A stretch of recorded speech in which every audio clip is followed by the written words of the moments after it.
आप लोगों ने देखा होगा आकाश चोपड़ा का जो सुबह वीडियो आता है उसमें आकाश चोपड़ा ने ये इंग्लैंड और इंडिया की जो सीरीज है उसको नाम दे रखा है मिशन होम डोमिनेशन। तो मुझे तो समझ में नहीं आता कि इसमें डोमिनेशन क्या हो रहा है। कल का जो पहले दिन का खेल खत्म हुआ तो उसमें हम लोग यही डिस्कस कर रहे थे कि जिसकी कि हमको उम्मीद थी कि आज सुबह आएंगे तो ये लोग पूरी तरह से पैकअप हो जाएंगे और जो कि हुआ भी है भाई। मतलब शुरू के पहले 15 मिनट में ही इनके दोनों विकेट गिर गए। जडेजा भी आउट हो गया और कुलदीप को तो आउट होना ही था खैर। और उसके बाद हमको तो ये लग रहा था कि फिर से ये पैकअप हो जाएंगे, लेकिन वो तो विकेट इतना आसान है कि उसमें विकेट में आपको कुछ करने की जरूरत ही नहीं है। आप बस खड़े होने का अगर सोच लेंगे तो रन तो अपने आप बनते हैं और आपको कोई आउट कर नहीं सकता है।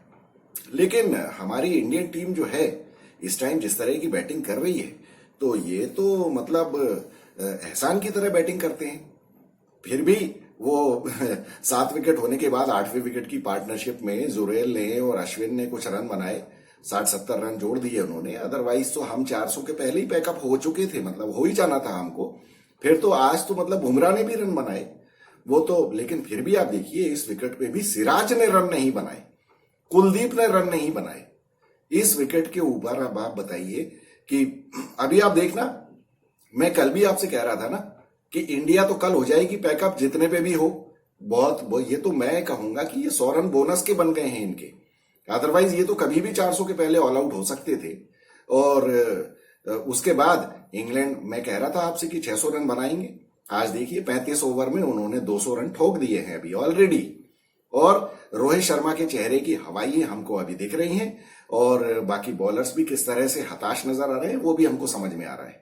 तो आकाश चोपड़ा से मेरा निवेदन है, अगर आप लोगों में से कोई जानता हो आकाश चोपड़ा को तो एक मैसेज दे दें उसको कि भैया ये जो तुमने मिशन होम डोमिनेशन नाम रखा है ना इस सीरीज का, इसके मैं कुछ और भी नाम बताता हूं। ये इसके और भी बहुत अच्छे नाम एप्रोप्रिएट हो सकते हैं। मिशन बेशर्मी, मिशन बेवकूफी, मिशन बेइज्जती, ये 3 नाम तो मुझे बिल्कुल साफ साफ नजर आ रहे हैं। या फिर आपको अगर अंग्रेजी में ही रखना है तो मिशन होम डोमिनेशन की जगह मिशन होम ह्यूमिलिएशन रख दो आप इसका। ये और ह्यूमिलिएशन नहीं हो रहा है तो क्या हो रहा है हमारी टीम का? इसके बाद भी किसी को समझ में नहीं आता है क्या कि ये इसको अगर ह्यूमिलिएशन नहीं कहेंगे तो किसको कहेंगे? वो बेन स्टोक्स बिल्कुल वो डंके की चोट पे चिल्ला चिल्ला के तुमको कह रहा है कि मैं तुमको धो के जाऊंगा यहां, और वो धो भी रहा है।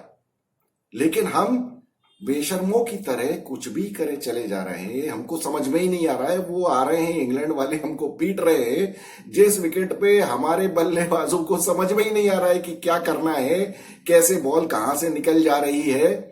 और जब सेट हो जाते हैं तो 130 रन बनाने के बाद हमारा कप्तान बेवकूफी का शॉट मार के आउट हो जाता है जिसको कि 270 रन ठोकने चाहिए थे।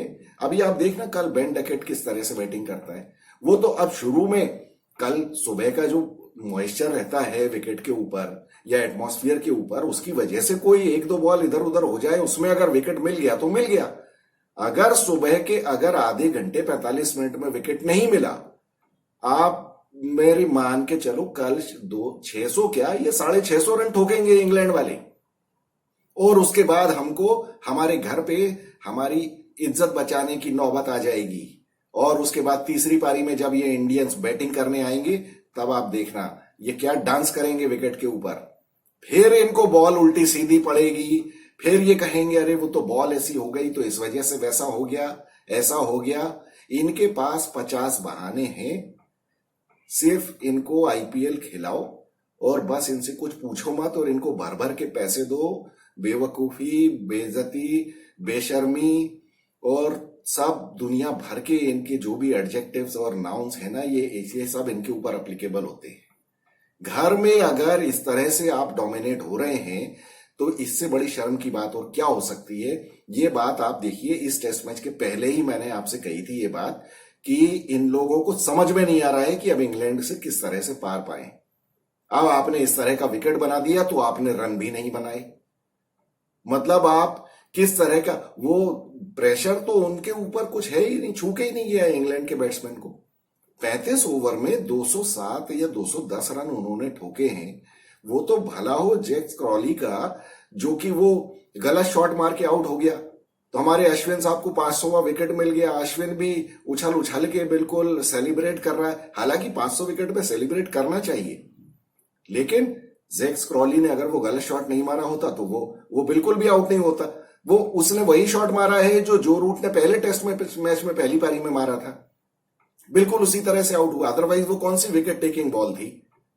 अगर वो जरा सा पेशेंस करके खेलता तो मेरे ख्याल से वो ही आउट नहीं हुआ होता।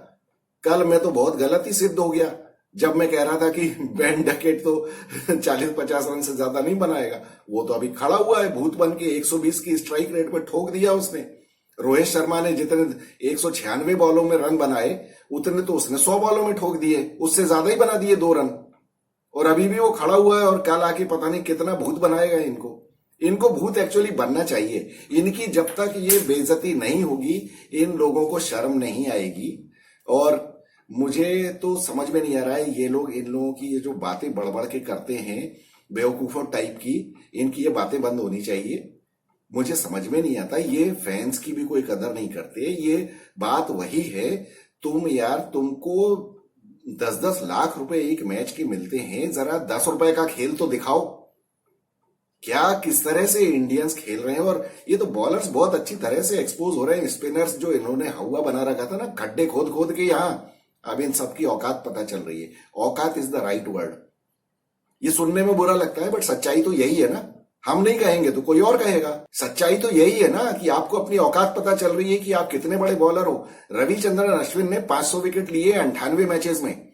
उसमें से फॉर योर काइंड इंफॉर्मेशन, अगर आप लोगों को पता नहीं है, 67 मैचेस उसने एशियन सब कॉन्टिनेंट में खेले हैं, जिसमें उसके 397 विकेट्स हैं। मतलब बाकी बचे हुए 31 टेस्ट मैचेस जो इसने एशिया के बाहर खेले हैं उसमें सिर्फ 100 विकेट मिले हैं इसको। और यहां पे हम बिल्कुल कॉलर खड़ी करके बात कर रहे हैं कि हमारे पास इतना बढ़िया बॉलर है और ये है वो है। अभी पोल खुली चली जा रही है। आज का विकेट मैं नहीं मानता कि अश्विन ने विकेट लिया है, वो बैट्समैन विकेट फेंक के गया है। आपको जब फेवरेबल विकेट होती है, गड्ढे होते हैं विकेट के ऊपर, तो फिर तो हर कोई लल्लू पंचू विकेट ले लेता है। लेकिन अभी हालत क्या हो रही है, जहां जरा सा आपको न्यूट्रल विकेट मिला या बैटिंग फ्रेंडली विकेट मिला तो सबकी पोल खुल गई है। जडेजा को तो समझ में नहीं आ रहा है कि बॉल कहां करूं मैं। अक्षर पटेल बाहर हो गया टीम के, और अब रासा अश्विन भी बाहर होगा। मैं आपसे कह रहा था कि अश्विन को टीम में नहीं लेना चाहिए। अश्विन किसी काम का नहीं है, ये इसकी इतनी धुलाई होगी। अभी तो आप देखते जाओ कल ये जो रूट, मैं ये प्रार्थना कर रहा हूं कि जो रूट जरा संभल के खेले, 250 रन वो अकेले ठोकेगा। अभी कल का दिन है जो कि बैटिंग के लिए बिल्कुल परफेक्ट दिन रहेगा। और जो रूट ने अगर थोड़ा सा पेशेंस रख लिया ना, वो कल ही 250 रन ठोक देगा। कल नहीं ठोकेगा, परसों ठोकेगा। ये इंग्लैंड इनसे आउट होने वाली नहीं है। या तो वो बहुत ही कुछ गलत सलत शॉर्ट वॉट मार दे, वो बात अलग है। बेन डकेट ने जिस तरह से पिटाई की है यार, हद हो गई। सिराज बेवकूफों की तरह शॉर्ट ऑफ गुड लेंथ, और वो मारे जा रहा है क्रॉस बैटेड मिड विकेट पे। और सेंचुरी जब हो रही है, शुभमन गिल अपने स्लिप में खड़े होकर तालियां बजा रहा है। अब वो तो खैर स्पोर्ट्समैन स्पिरिट के हिसाब से बजानी चाहिए, और उसकी तो मतलब हरकतें ऐसी हैं कि उसे दूसरों के रन पे ही ताली बजानी है। ऐसे विकेट के ऊपर मतलब आप आउट हो जाओ, रन ना बनाओ, तो फिर आप कब रन बनाओगे? हाँ, रन बनाएंगे ये लोग। अभी आईपीएल आने वाला है, बनाएंगे, सब रन बनाएंगे। ये सब रन बनाएंगे और सबको करोड़ों रुपए मिलेंगे। हद होती है बेशर्मी की। मैं बता रहा हूं, इस सीरीज का नाम बदल के मिशन बेशर्मी रख देना चाहिए, मिशन बेइज्जती रख देना चाहिए। इसके अलावा और मुझे तो कोई नाम समझ में नहीं आ रहा है। और भी बहुत सारे नाउन्स और एडजेक्टिव्स हैं, लेकिन वो बोलने लायक नहीं है।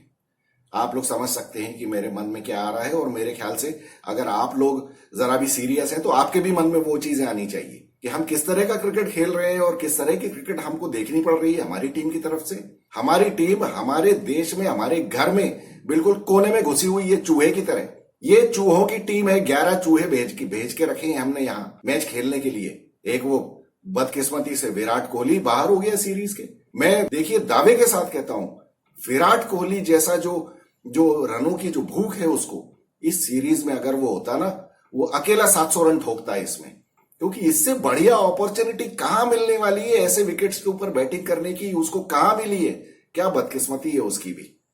कि उसको ऐसी सीरीज छोड़नी पड़ गई, नहीं तो वो कुछ तो वो इज्जत बचा लेता अपनी। बाकी वो उसको कोई आउट करने वाला था नहीं यहाँ, क्योंकि उसे थोड़ी वो इंग्लैंड के वालों की तरह बेसबॉल का क्रिकेट खेलना है। उसे तो अपना ट्रेडिशनल क्रिकेट खेलना था और रनों की भूख कोई उसकी कम है नहीं, वो शानदार रन ठोकता। यहाँ हमारे बाकी किसी बेवकूफ आदमी को समझ में ही नहीं आ रहा है कि रन बनाने कैसे हैं, क्या करना है। 100 रन बन गए तो वो सोचते हैं कि बस बहुत हो गया, फिर रिवर्स स्वीप मारने चल देता है शुभमन गिल, या बेवकूफों की तरह रोहित शर्मा पुल शॉट मार देता है हवा में और शॉर्ट मिड विकेट पे आउट होता है कैच देके। ये अभी देखिए आप, इन लोगों को कल समझ में नहीं आएगा कि इनके साथ हो क्या रहा है, और इन लोगों की ऐसी बुरी हालत होगी इस मैच में, मैं आपको बता नहीं सकता। आप लोगों को, आप देखते जाओ जरा, इंग्लैंड इनको कहीं का नहीं छोड़ेगी। आज के दिन देख देख के जो फ्रस्ट्रेशन हुआ है ना, मैं बता नहीं सकता हूं। जिसको भी क्रिकेट की जरा सी भी समझ है उसे पता चलना चाहिए कि अगले 3 दिन में इंडियन टीम की क्या दुर्गति होने वाली है। इनको पटक पटक के धोएगा इंग्लैंड,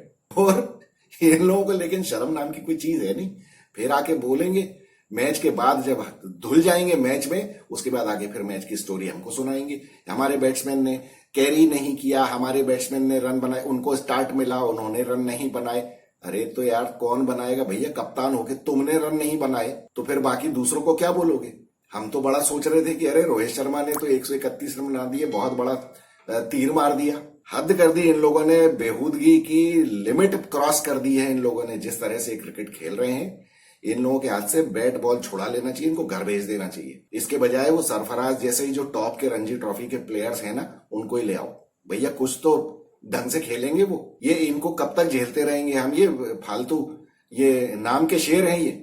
जब गड्ढे विकेट होते हैं सारे विकेट ले लेते हैं, सब कुछ कर देते हैं, और अभी पोल खोल रही है इनकी सबकी, लेकिन एक के मुंह से फूट नहीं रहा है ये कि हाँ हम लोगों के बस का नहीं है। अभी भी वो अश्विन कह रहा है मैच के बाद कि match is hanging in the balance. अबे बैलेंस नहीं है, बैलेंस पूरा उनके फेवर में है। तुम तो हवा में लटके हुए बहुत बुरी तरीके से, तुम सब 11 के 11 प्लेयर्स की टांगे हवा में लटकी हुई हैं। तो तुमको समझ में नहीं आ रहा है, अभी कल पता चलेगा। चलिए देखते हैं कल क्या होता है। आज के मैच के बारे में तो क्या बोलेंगे, डकैत ने जो डकैती मारी है राजकोट में, अभी इनको समझ में आएगा। अभी वो भी खड़ा हुआ है, वो तो बिल्कुल खड़ा हुआ है और वो खड़ा ही रहेगा, और वो ऐसे ऐसे शॉट मार रहा है कि इनके मुंह पे तमाचे की तरह दे रहा है वो। लेकिन अभी भी बोल रहे हैं कि match is hanging in the balance. अरे बैलेंस माई फुट, तुम गड्ढे में गिर चुके हो बुरी तरीके से या हवा में लटक चुके हो, अभी कल पता चलेगा। देखते हैं मैच कैसे बचाते हो, ठीक है। तो चलिए मिलेंगे कल के मैच के बाद। I am Vikas Saxena, the biased analyst. Thank you so much.